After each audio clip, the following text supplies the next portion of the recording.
Kyrie Irving recently, he's been sidelined for the rest of the year. He's having shoulder surgery on the same shoulder he injured earlier throughout the season that kept him out for plenty of games, I should say. Um, with him being out for the rest of the season, the Nets are sitting 7th in the East right now.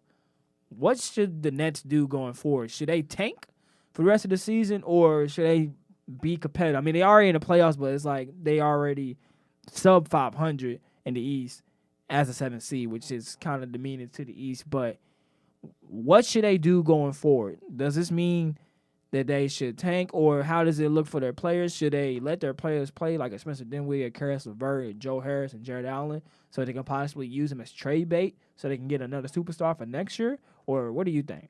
Personally, I think they should just play it out, see what happens. I don't know how far they are from being out of the playoffs because they're obviously under 500 at the 7 seed. So the Magic are 24-32, and below the Magic is the Wizards at 20-34. So they're So it's extremely unlikely that they would actually end up falling out of the playoffs. So in my opinion, I say just play it out. You still have a good young core with Jared Allen, Karis LeVert, Spencer Dinwiddie. You got a lot of pieces Joe there. Harris. Joe Harris. They got Torian. I think they got Torian. Torian Prince. They got who else they have? Ooh, I feel bad because I know some of their players they have. No, they got a good I got like them. Wilson Chandler. He just now came back as well. Right. They got what's his name? He's a foreigner. I'm gonna look it up. Yeah, not Evan Fournier. You know who I'm talking about. I do know who you're talking about. But my thing is they have a good roster. So I would say it's a young roster that needs to develop and build around themselves, become more confident. And then of course, as they play well, and they got a good squad. In my opinion, Spencer Dinwiddie is a better Radonis Carux. Yeah, him. I'm saying his name right. Pronounce his name. But yeah, they have a good roster. In my opinion, Spencer Dinwiddie was an all-star this year. You think so? Over yes. who would you take him over? That's a tough question to answer, but he played on the all-star level, in my opinion. Like it's hard because there's so many guards out there. Because I can't take him over Trey or Kemba or anybody like that. But he was a solid player, and they have a better record without Kyrie than they do with Kyrie. Now, when you talk about this before we went on air, because you always made this point saying how they had a better record without Kyrie. My excuse to that is when he played at the beginning of the season. That's when they was like still trying to like figure out their system and like play with Kyrie and trying to get adjusted to things. That's my excuse, at least from my end. I can only speak like you can have your opinion, but from my end, I say I personally don't believe that. I believe that because they was in the training camp together, they practiced together. You're telling me right now that if KD somehow was fully healthy, 100% and ready to go tomorrow, that they would have a losing record with KD on that team? Is that what you're telling me? No. Okay then. So what does that say? But KD and Kyrie have two different types of playing styles. Yes, they are great. They are both great prolific scorers, but we all know Kyrie to be a little bit ball dominant. Okay, so if LeBron joined that team, then they would have a negative record because LeBron is ball dominant. But LeBron gets people involved. So you're saying that Kyrie's play style isn't conducive to winning team basketball? You set me up for that. I didn't set you up for it. The facts are just the facts, and the facts will always come out if you prod enough. My thing. Here's my thing on Kyrie Irving. Last season with the Celtics, he had his highest assists. He has one of his highest assist totals, and he had one of his best seasons efficiency-wise. So, because many points him being the reason why the Celtics didn't flourish as much. Or was that in the playoffs though? Didn't he shoot like 30-something% against the Bucks in the semifinals? Yeah. Oh, okay. But hold on, even this season, I just pulled up Kyrie's stats. He's averaging 6 assists this season. Okay then, so, but again, what? It's just, but again, you're looking at the numbers. But when you watch the game and you see what's happening and you watch how they play versus when they don't have Kyrie, right? You can just see that the team is more engaged. You know, there's actual studies shown that teams that don't have a high disparity between their assist leaders, when people have a nice distribution of who's assisting versus just like one player who's averaging like 10 assists, 11 assists. And obviously Kyrie's not averaging that many, but it's just a sign of ball dominance and how much offense has to be centered around one person. And when an offense is centered around one person, when they're off, the whole team's off. Just like what happened with Boston when they played the Bucks last year.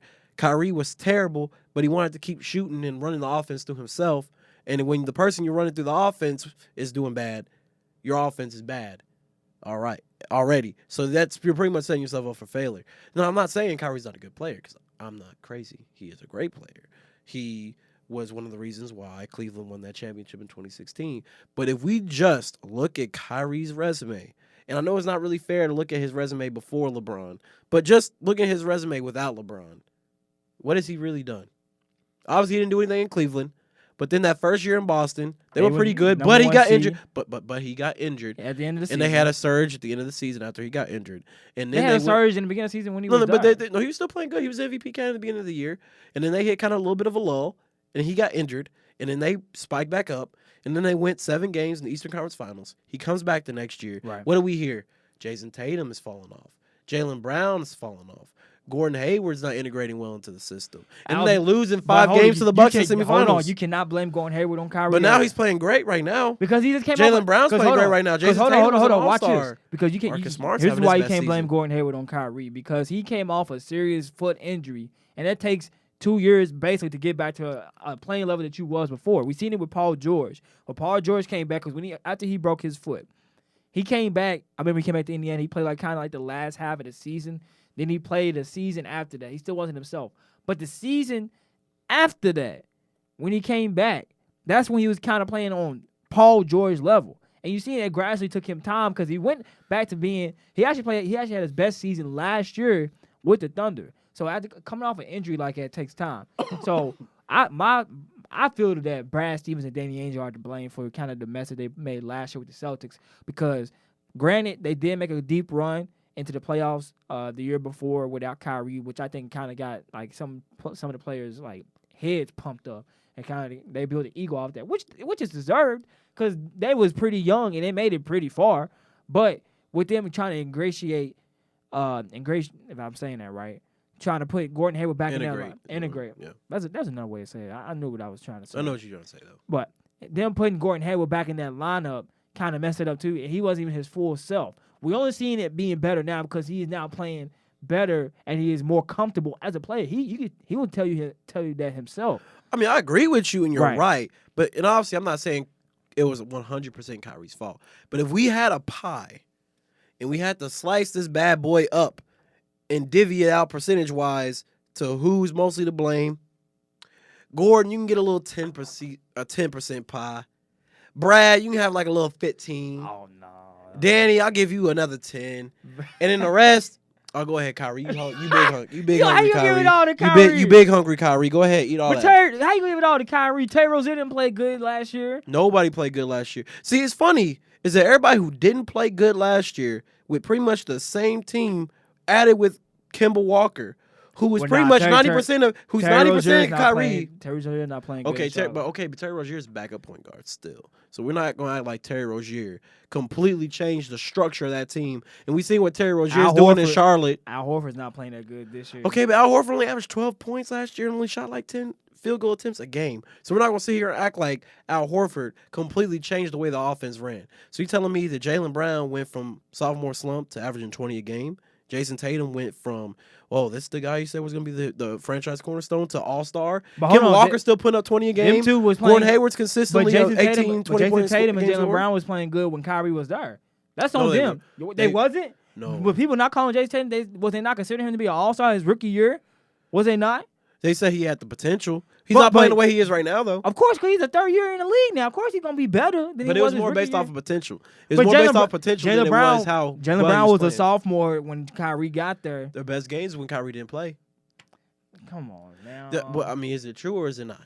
All right, but we're not talking about him with the stuff. We keep on him with the Nets. So, going forward, you're right. I guess they should play it out because they already in playoff contention. It's not like they already at the bottom. But just develop your young players, play it out.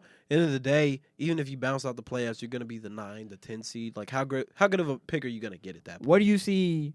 So with KD coming back, we already seen videos of him shooting. He's posting them and he's like shooting in the gym right now. Not as much movement, but he's like getting movement in his legs. When KD comes back and now with Kyrie coming back, where do you see this team? Like, barring they don't trade anybody or nothing changes, where do you see this team going? I definitely think they're going to probably be somewhere in that 2 to 3 seed. I still honestly like Giannis and the Bucks. I just think the system they have with Budenholzer, Brook Lopez, Chris Middleton, Eric Bledsoe, the squad they have there, they're just really solid squad. And I think Giannis is the best player in the NBA right now. We're just going off player right now. I think he's the best. So I still think the Bucks will be the 1 seed. And I think KD won't be 100% just because that's such a rough injury. I mean, we see what happened to Kobe and Dominique Wilkins and other people who had torn in Achilles. It's obviously something that takes a toll on your athleticism and ability to jump. But his game is tailored around not having to be so athletic. So I think it won't affect him as much as it did other players. But with that in mind, I mean, KD at 90% is better than most players at 125%. Yeah. And then Kyrie, as much as I like to hate on him and rag on him, he's still a solid player. He's still somebody. More than solid. He's more than solid, but he's good. He's somebody that if he's your Robin and you're a solid Batman, like if it's just a Robin and Nightwing, well, But if it's Robin and Batman, okay, you can probably go, Eastern Conference Finals. But I have to see it, to be honest. I'm not sitting here saying 2021 NBA Finals yet. I got to see.